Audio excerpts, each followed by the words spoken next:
Now, looking back over what has happened the last year, as I mentioned earlier, I've had many sleepless nights, writing about what's happening. I'd start writing an article, and by the time I finished it, it's changed, and I have to go back to the beginning again.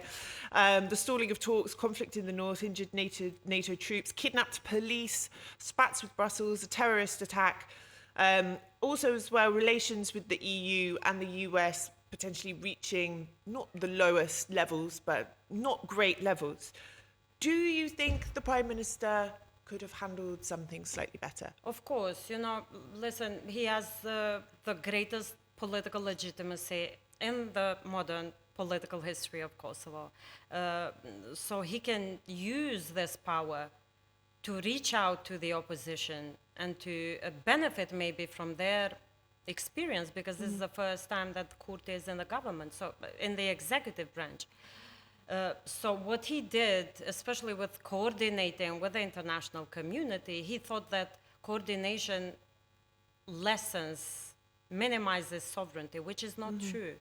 Whatever Kosovo achieved in strengthening the state, consolidating the state, advancing its international subjectivity, it has done so by close coordination with our allies, with the US, with the Quint, with our traditional partners, who are the main stakeholders of the present-day Kosovo.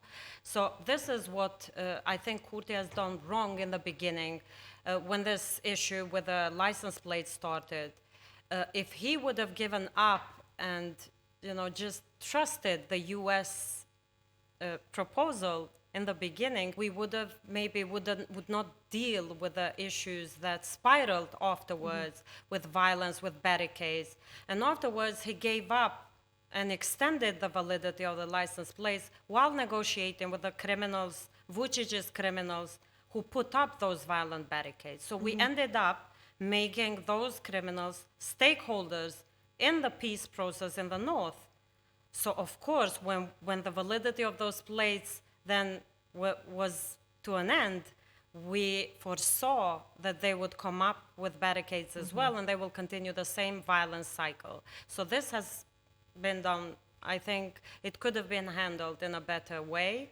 Of course, the inflammatory narrative against our allies, especially against the state secretary, which Kurti called naive, some of the statements of Secretary Blinken, I think that was not mature, and that was not the right way to do it.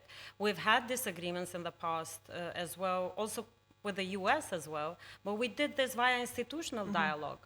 We discussed, we managed to narrow our differences and to come up with a common denominator, but we never went out in the public and calling names of our main allies. And imagine, Secretary Blinken was the one who wrote the speech of President Bill Clinton when NATO intervened in March 24th.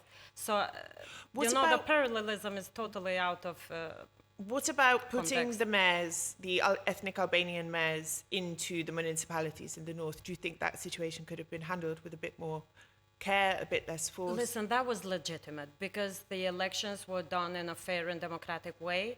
The international community accepted them, and they said they were done fairly, in a good manner, with European, with the democratic standards as well. But maybe the timing could have been coordinated better with the security institutions and with, of course, with the Quint and with US.